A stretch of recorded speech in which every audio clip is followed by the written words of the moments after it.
All right, let's just pick off where we were yesterday. So yesterday we were doing arithmetic sequence and we slightly touched a geometric sequence. Let me just show you a quick recap of what we did. So for an arithmetic sequence, you're either gonna add or subtract the common difference d to go from one term to another. The general formula is the nth term Tn is going to be equals to A plus n minus 1 times d. Now, this equation, you can treat it as y equals to A plus nd minus d. And we know that d is a constant, so is an A. A is the first term. So for that sequence, neither A nor D is going to change. So you can kind of compile this into A minus D plus n times D. Now, in this equation, what is the variable? What changes from one term to another? It's going to be the n value that changes. Okay? So you can treat this as a linear equation. A minus D is your y-intercept. Your D is your slope. That's your constant, never changes. But your n, your term number, changes from one term to another. So you can treat this as b plus mx. In other words, it's going to be a linear relationship. It's going to be a straight line for an arithmetic sequence because you're adding or subtracting the same thing over and over again. On the other hand, we have a geometric sequence. In a geometric sequence, you're going to be either multiplying or dividing by the common ratio r. The general formula is Tn is equals to A times r to the power of n minus 1. Now we can rewrite this as y is equals to some constant times r. Now, does r change from one term to another? No. No, so that's gonna be your constant. It's gonna stay the same. But what changes is your n. So that's going to be your variable. N becomes your x variable. So what type of a function do we have here?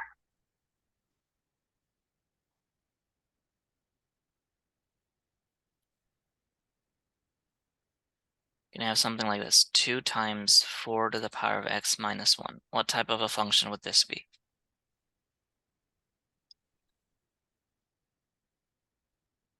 It is an exponential function, okay?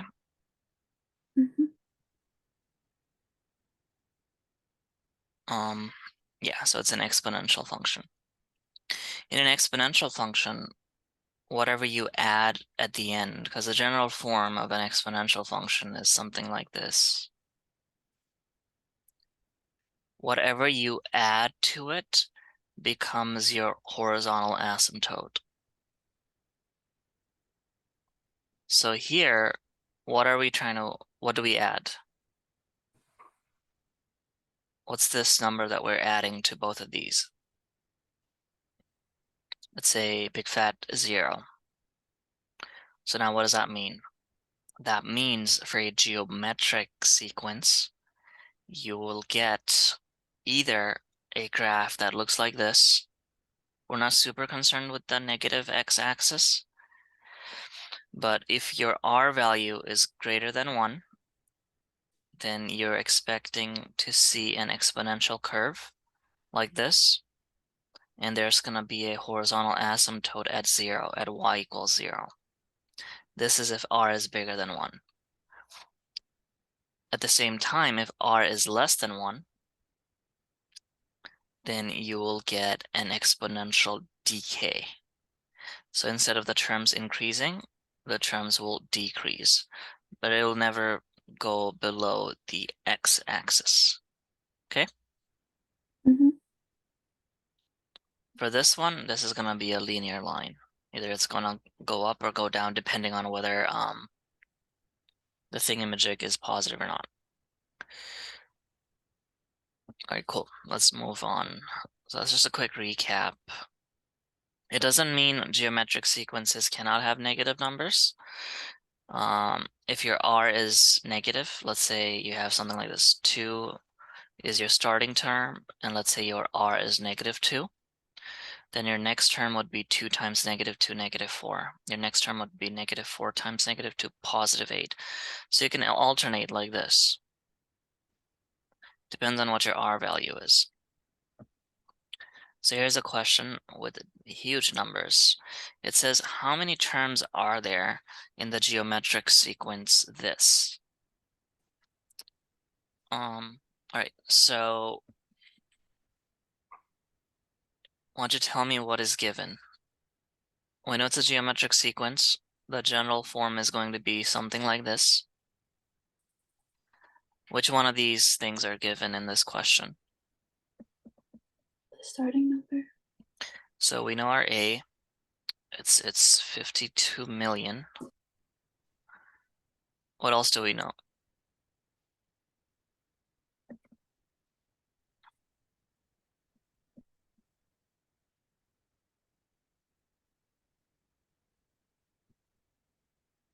How can we find R, the common ratio?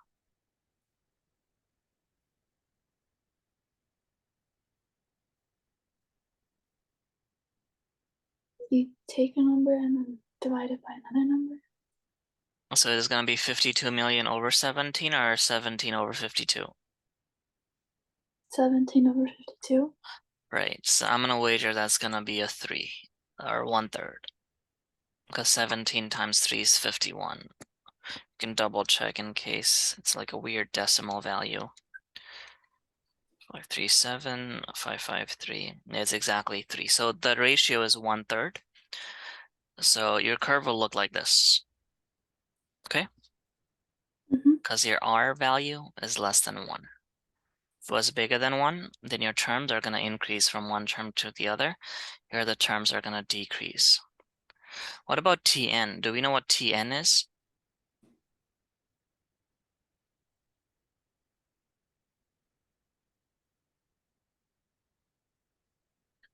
Tn, you can treat it as the last term in the sequence. What's the last term here? 11. So we know Tn. The only thing we don't know, and that's what the question's asking us, is what's the n value? How many terms are there in the sequence? From here, it just becomes a substitution question. By that I mean you just plug in all the values and let's see what we can do with this. So Tn is 11. A is 52 million something. R is 1/3. And we have to the power of n minus 1 like this. So now this is an exponential equation. How can we solve this? The unknown is in the exponent.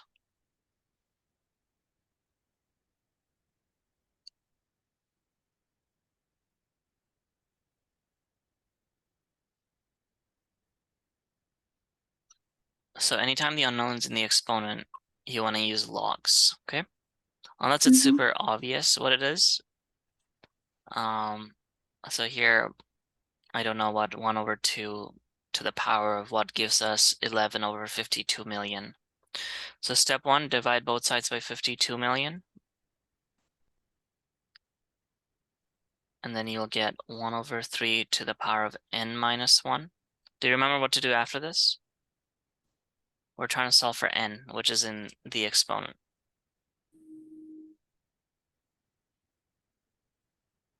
You use logs? Yeah, you use logs. So when you use logs, that n minus 1 comes down here. So you're going to take log on both sides, So that becomes n minus 1 times log of 1 over 3. And on the other side, you get log of this huge number. So 11 divided by 5, 2, 612, 659, log of that. And then what do we do?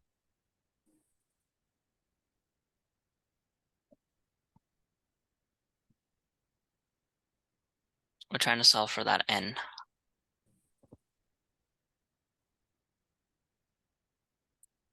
You divide by log of 1 over 3.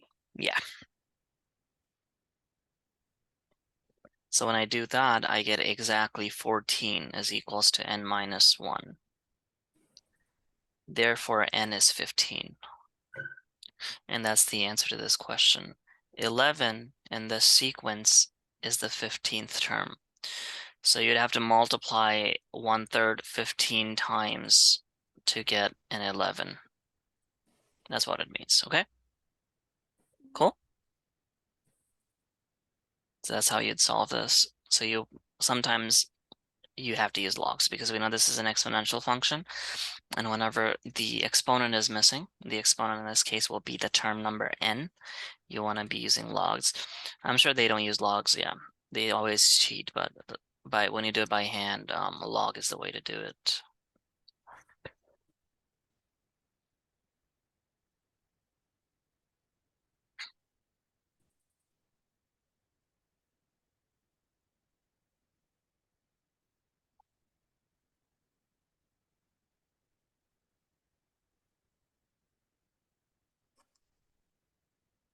Start with this one.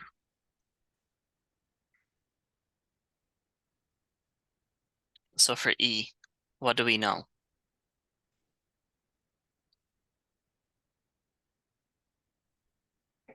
A. Do we know anything else?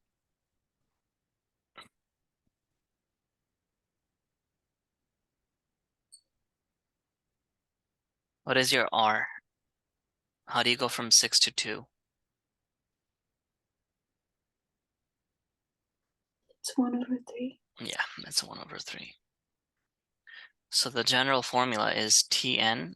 General formula will always be in terms of Tn and n. So Tn is A times R to the power of n minus 1. So that's the general formula. The recursive formula will be what?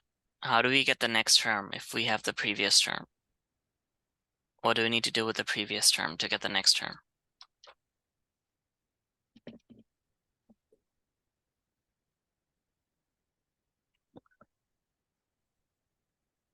You'd multiply it by 1/3, right? So Tn is the next term. If you have the previous term Tn minus 1, you just multiply that by 1/3 and that'll give you the next term. So that would be the recursive formula. For the third one, T6, all you have to do is replace these two n's in the first part with a 6. So it becomes 6 times 1 over 3 to the power of 6 minus 1, like that. So 6 times 1 divided by 3 to the power of 5. So that number is 2 over 81, and you are done. That's pretty much it. Let's try another one.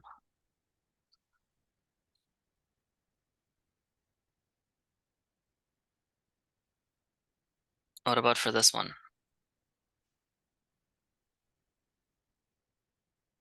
What do we know?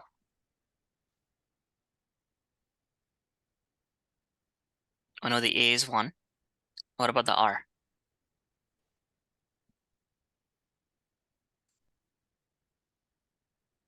It's 0.2. Yeah. So like that, so Tn is 1 times 0.2 to the power of n minus 1.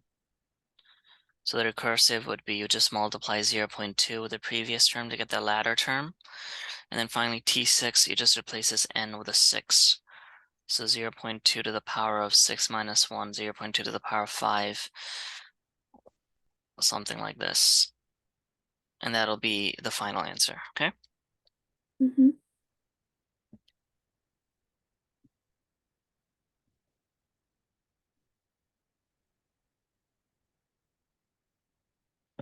This is where you make your money, I guess.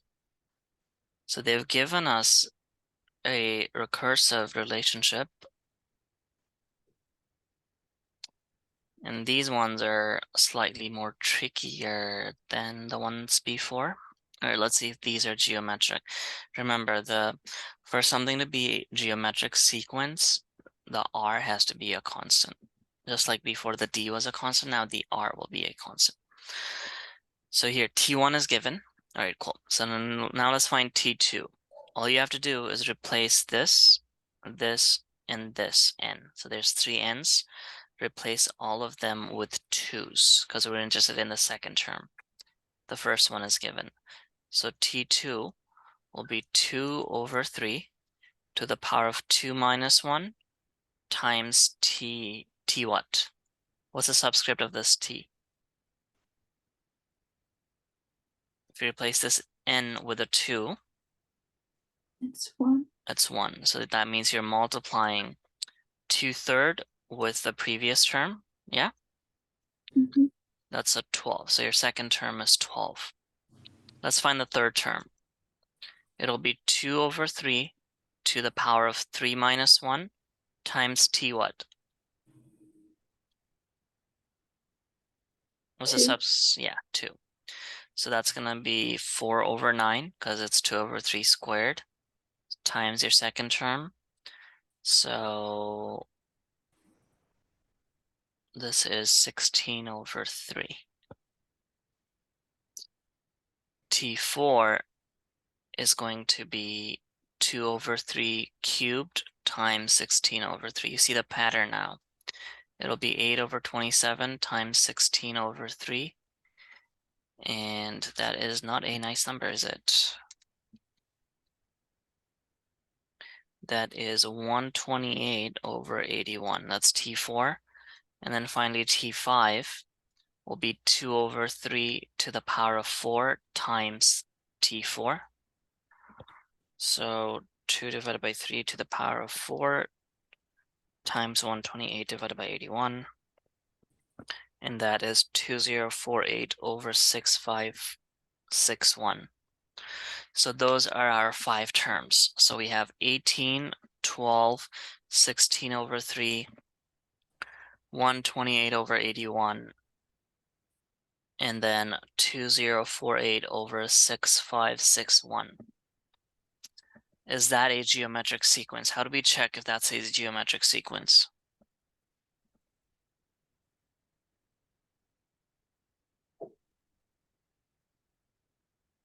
What has to be the same?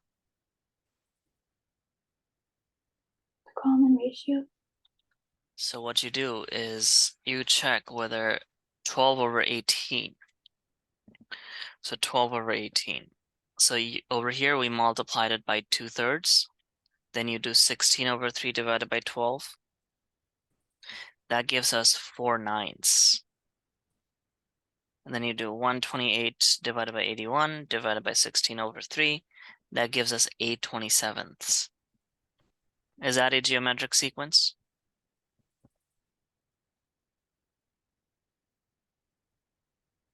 To go from here to here, we multiplied 2/3. To go from 12 to the next term, we multiplied 4/9. It's not. 8/20. It is not, because the common ratio has to be the same.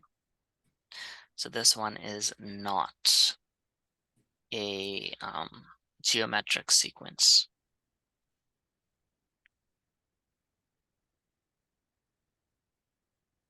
What about this one?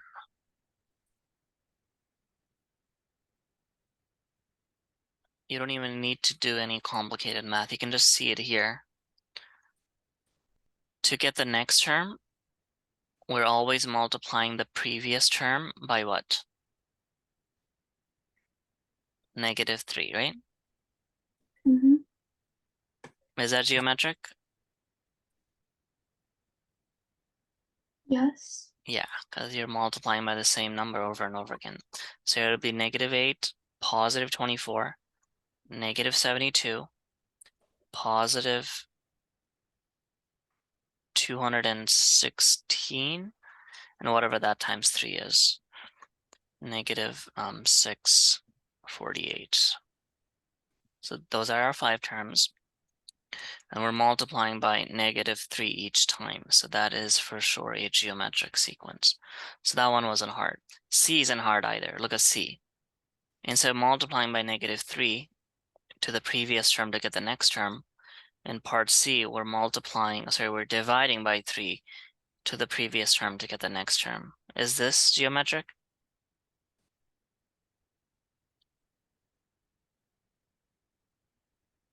Yes.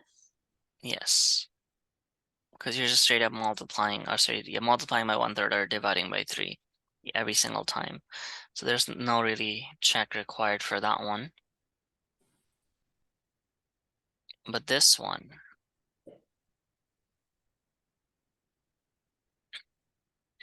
let's find T3. What do we multiply by 4 by to get T3?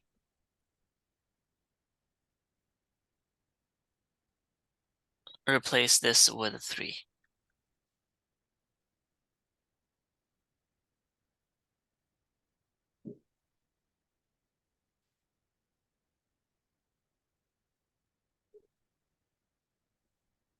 No?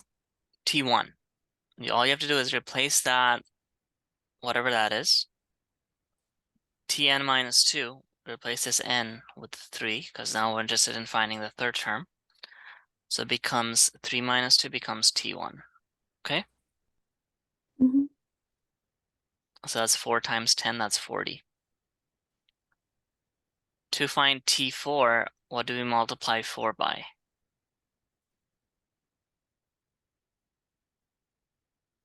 By 20. Yeah, that's 80. For T5, what do we multiply 4 by?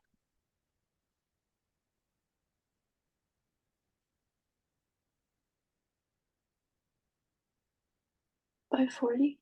Yeah, and that's going to give us 160. So this is your pattern, 10, 20, 40, 80, 160. Is that a geometric sequence? Yes. Yeah, because you're multiplying by 2 each time and you're done.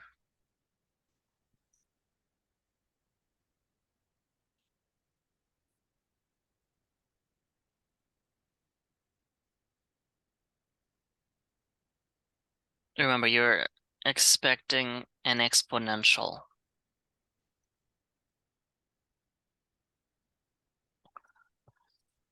For arithmetic, it's a linear line. For this one, you're looking for an exponential curve.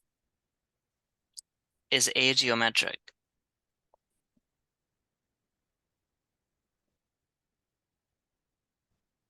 Yes. Yes. B is a exponential function, but you're adding 5. So your horizontal asymptote, which was initially on the x-axis at y equals 0, has now shifted 5 units up to y equals 5. Let's check for B. T1 is going to be 3 plus 5, 8. T2 will be 3 squared plus 5, 14. T3 will be 3 cubed plus 5, 32. T4 will be 81 plus 5, 86.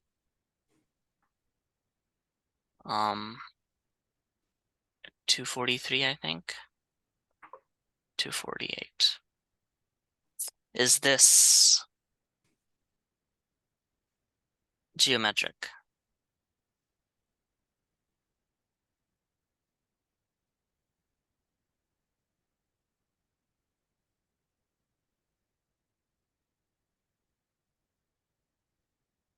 No.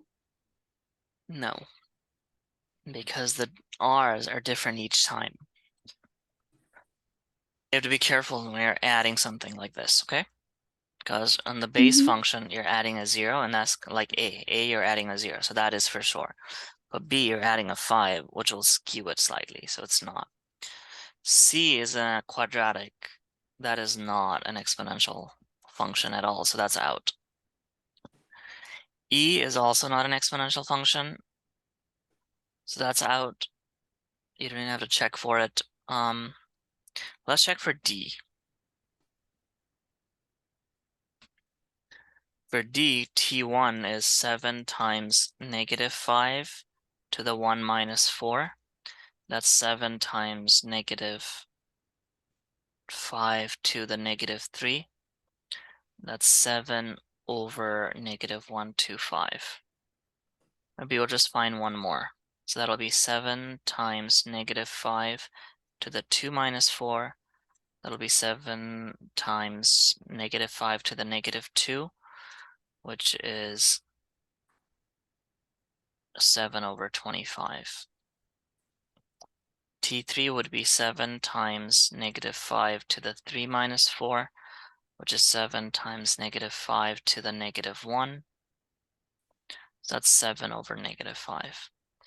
So our three numbers that we have are these.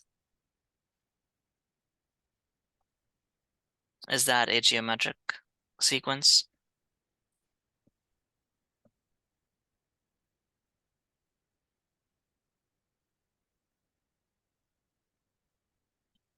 Yes, it is. That's because you're multiplying by 5 each time.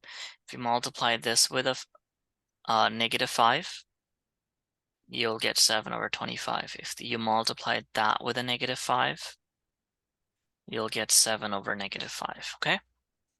Mm-hmm. So that is going to be a yes. What about F?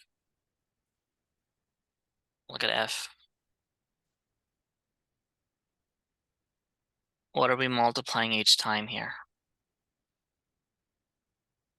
to get the first 5 terms?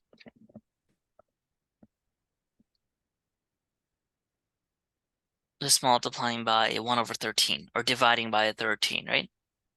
Mm-hmm. So every single time here, we're multiplying by 1/13. Is that geometric? Yes. Yes, and you're done.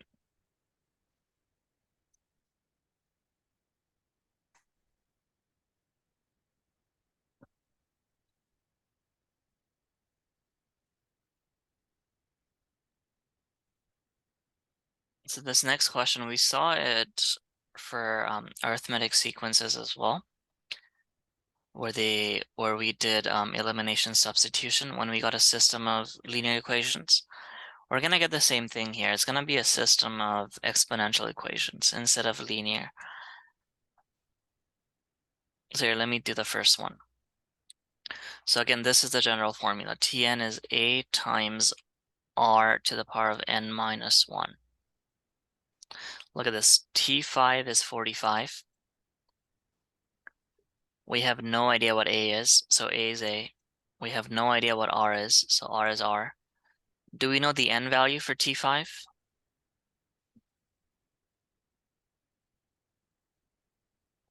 Well, it's 5, right? Mm-hmm.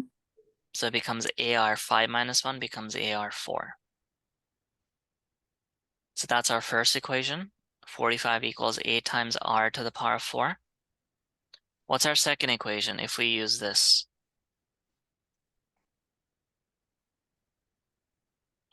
What goes on the right side of this equation?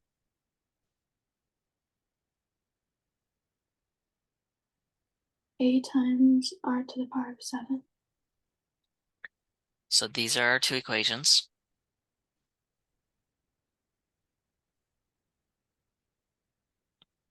Do we add or we subtract?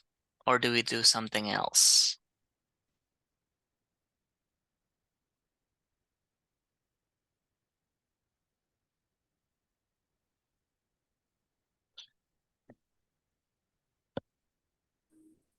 So for geometric, you wouldn't add or subtract. That's for arithmetic. So there's no way you add or subtract to get rid of one of the variables here. What you need to do is you need to divide. You need to kill the a's. So you don't add or subtract for geometric systems of equations. You either divide or you multiply. Here you would divide. If you divide equation 2 over equation 1, check this out. the A's will end up canceling. So you have equation 2 is AR7 equals 360. What we do is we divide this thing by the left-hand side of equation 1, and this thing by the left-hand side of equation 1 as well, like that. So we divide equation 2 by equation 1. Do the A cancel if we do this? Mm-hmm. Yeah, and that's the goal. The goal is always to cancel out a variable when you have multiple equations. So here the A's are gone. You got R cubed equals 8. R cubed is 8. What's R?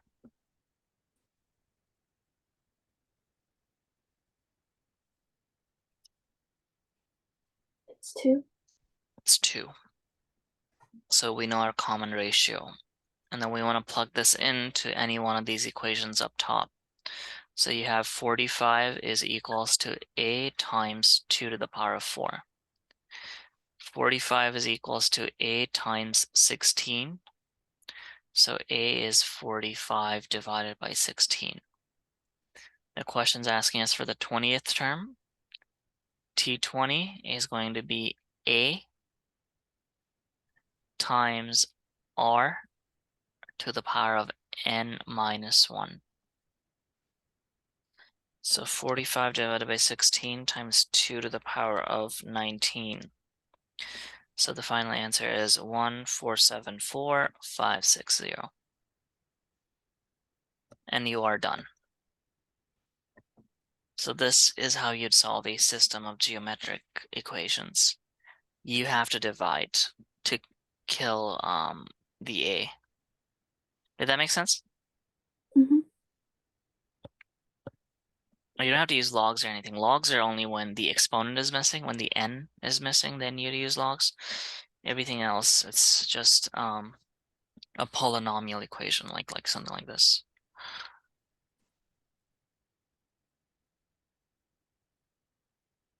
So this is something that you may be doing in your science class, where you grow a colony of bacteria in a petri dish. Have you done this? No. I'll tell you this much, counting them is super annoying because there's like hundreds of them in a very small thing, and you have to count them to see what the rate of reproduction is, and that is super annoying. All right, what's the question? So we have the first 4 observations. That means T1, T2, T3, T4. If the pattern continues, how many bacteria will be present at the 9th observation? So what is the question actually asking us?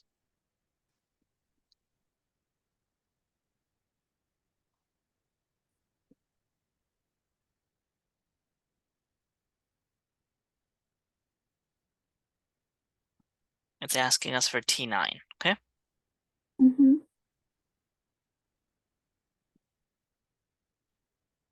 What do we know? A. And we know n is 9 because it's asking us for T9, and this is our unknown. T9 equals what? What's our R value?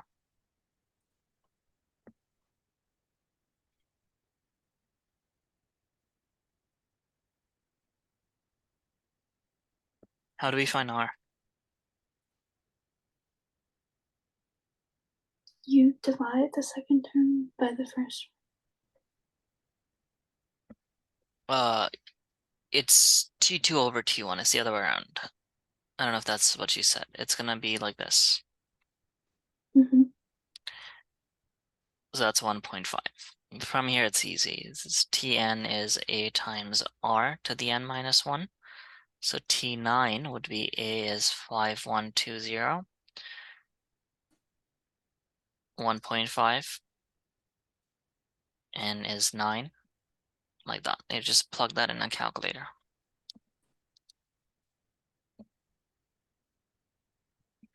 So after 9 hours or whatever this is, the 9th observation, you'll have a 131 220 bacterias. And that's the final answer. So here's a question for you. Bacteria, they grow super fast, right? Mm-hmm. You can get millions, billions, trillions in a day. So why isn't the world full of bacteria?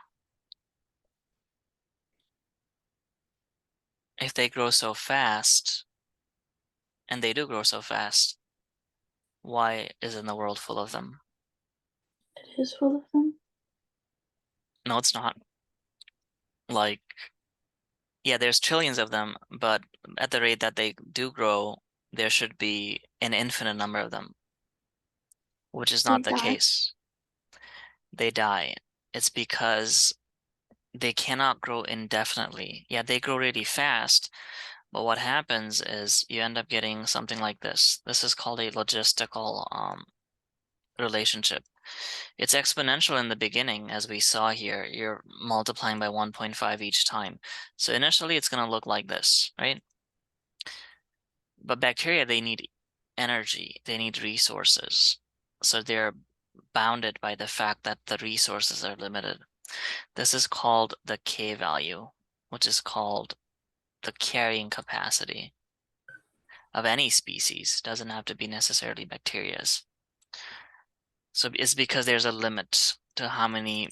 On the y-axis you have population, on the x-axis you have time. It's because this K value. Okay? Mm-hmm. Same thing with like rats and whatnot. Things that grow super quickly, or fish, right? They lay like thousands of eggs at a time. Mosquitoes, why isn't the world full of them? It's because of this K. Same idea applies to bacteria. All right, why do we use bacteria when we do experiments such as these? Why It's aren't we easier. using? It's easier, yeah. It's because they have a lot of good qualities. One of them is that they're very small, so you can fit thousands, millions in a lab, right? Compared to like maybe mice or something. They're small, two, they're cheap. See, I guess they're easy to grow. You just leave them, maybe drop a few water droplets, and it's because they reproduce really quickly.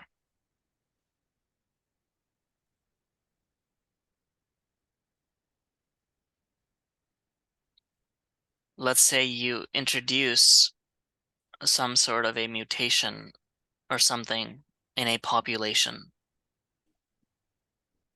and you want to see thousand generations down the line what that mutation will do to that population. Yeah, maybe Mm-hmm. thousand, maybe a million generations later, what will that do to it?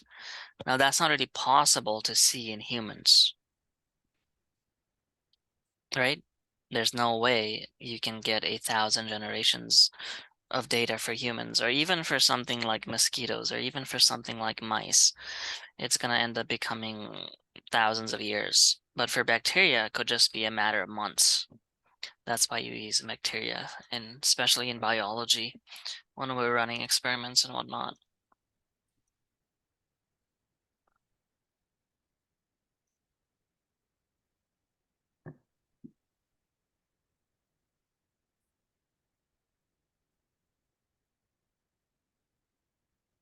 Maybe we'll try doing this. I don't know.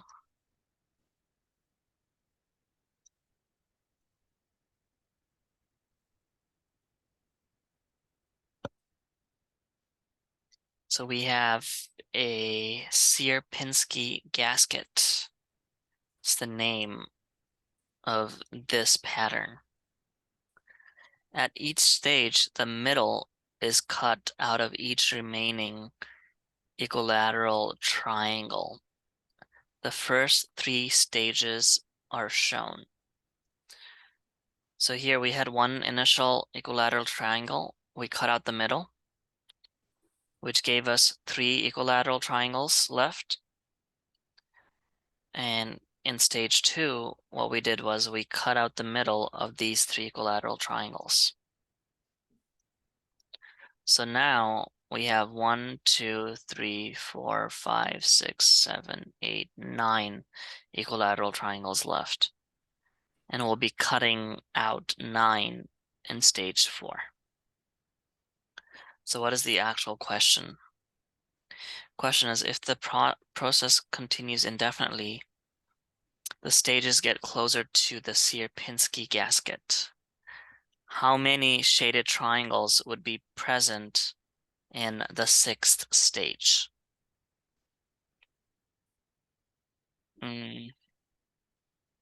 Alrighty, so let's find the pattern. We're looking for the shaded triangles.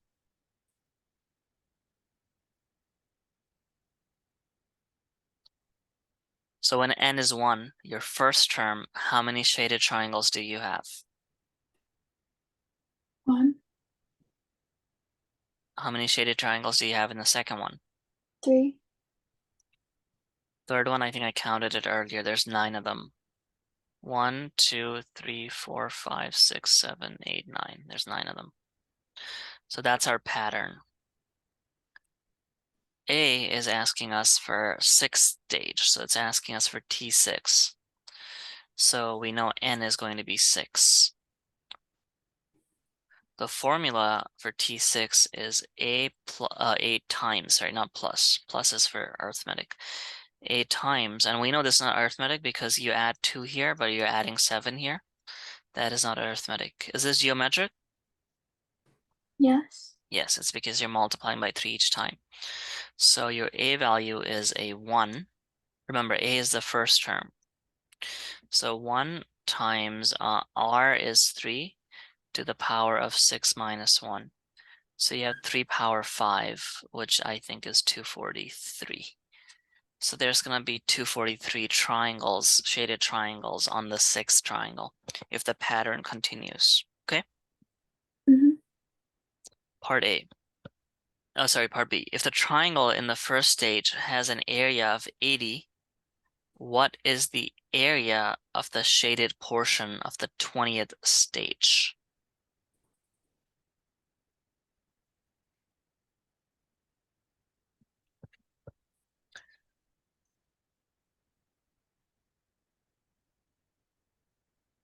So when n is 1, now that was for the number of triangles. Here Tn represents the number of shaded triangles. Now Tn represents the area, 80.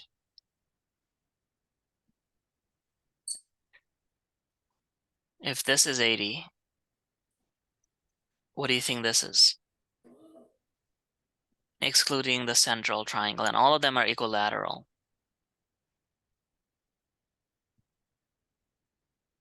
It's 400. No, sorry. No, it's gonna be less. It's gonna be less than 80.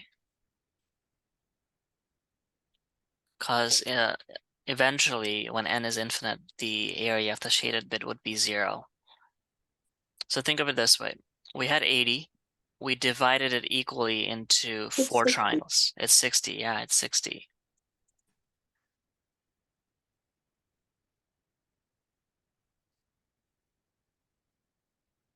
So again, now look at this. These 3 triangles combined to make a 60, right?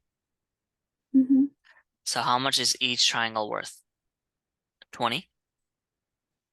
Each Mm-hmm. individual triangle is worth 20.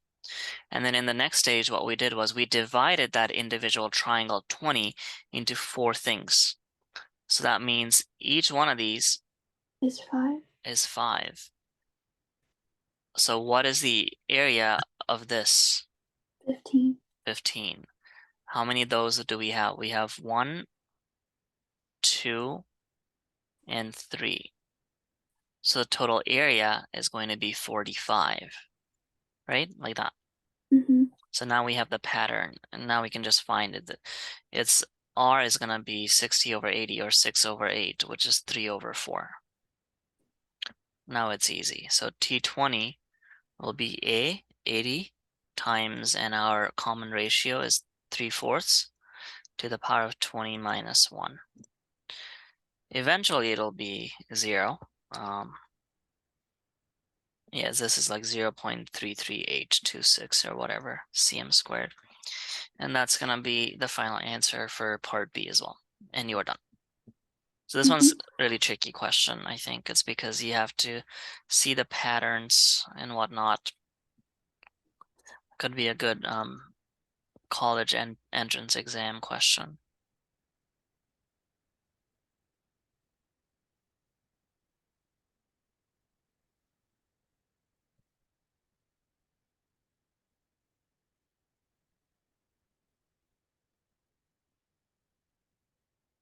And this part is gonna be really difficult, this next part, where you have to figure out what the pattern is.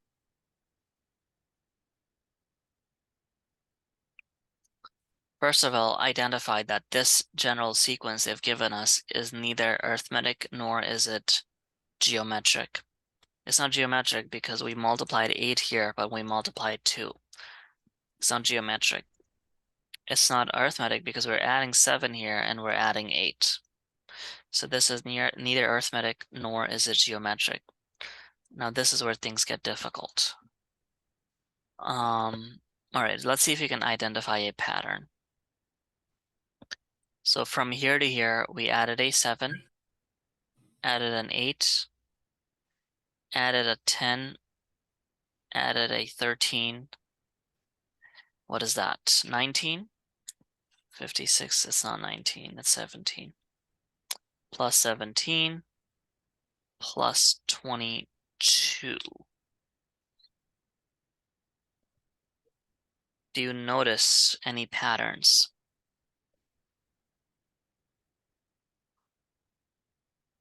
Yes. Okay, so what's the next number then? What do we add to this to get the next number? You add 6 to 22. Yeah, so you'd add 28.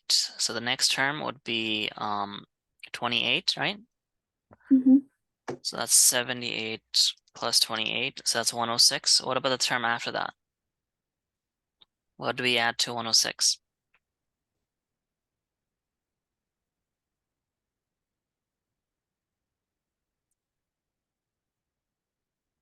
It'll be 35, right? You add 7 to that, so you'll be 35 like that. It's going to be 141. What do we add to this to get the next one?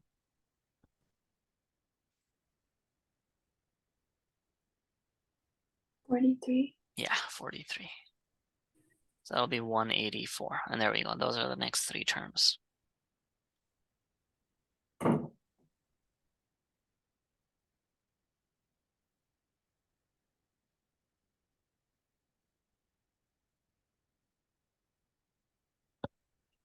This one, next one looks difficult, but it's not. You can just look at the first 3 numbers, I guess.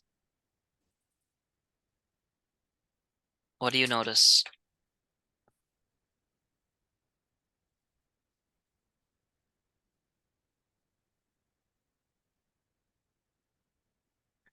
From 5 to 14, we multiplied by something, and then we subtracted something.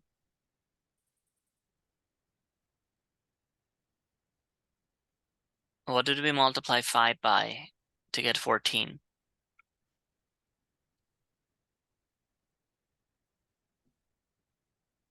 Think of the next closest multiple. The next closest multiple is 15. So you multiplied by 3 and then subtracted 1. Well, let's see if that works for 14. 14 times 3 is 42. When you subtract 1, you get 41. 41 times 3 is 123. When you subtract 1, you get 122. Right? So tell me, what is Tn equals to? What's going to be the recursive formula? How do we get the next term from the previous term?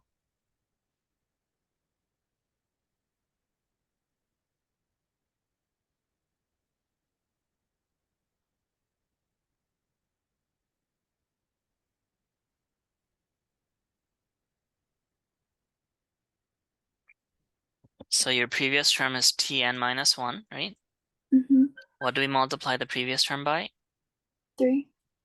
And what do we subtract from the multiple? 1. 1. There we go. Final answer.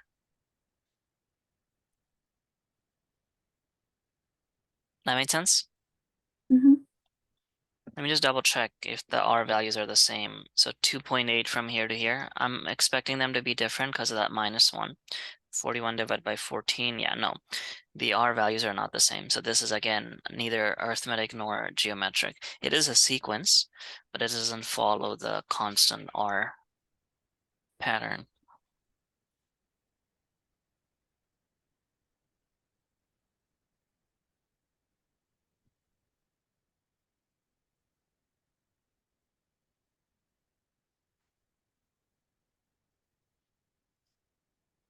Oh, this one is also annoying. So it says determine the general term. So we can't have a recursive. We need a general term. All right, so if you see a question like this, what I would do is divide it independently into the pattern for the numerator and the pattern for the denominator. So in the numerator, we have 3, 5, 7, 9, 11, 13, right? 15. Is that an arithmetic sequence or is that a geometric?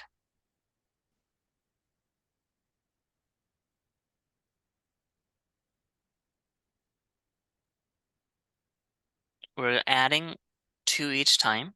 So is that arithmetic or geometric? Arithmetic.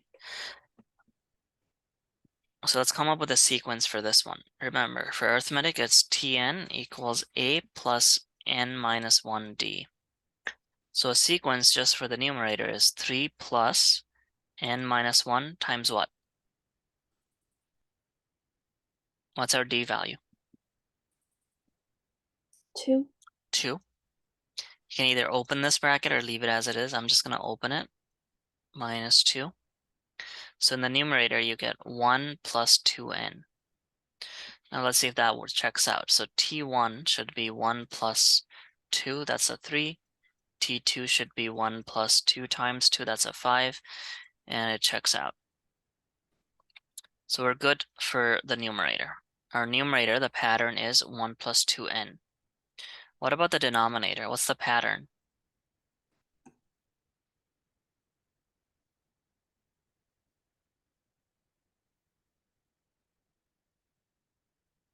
Do you see it?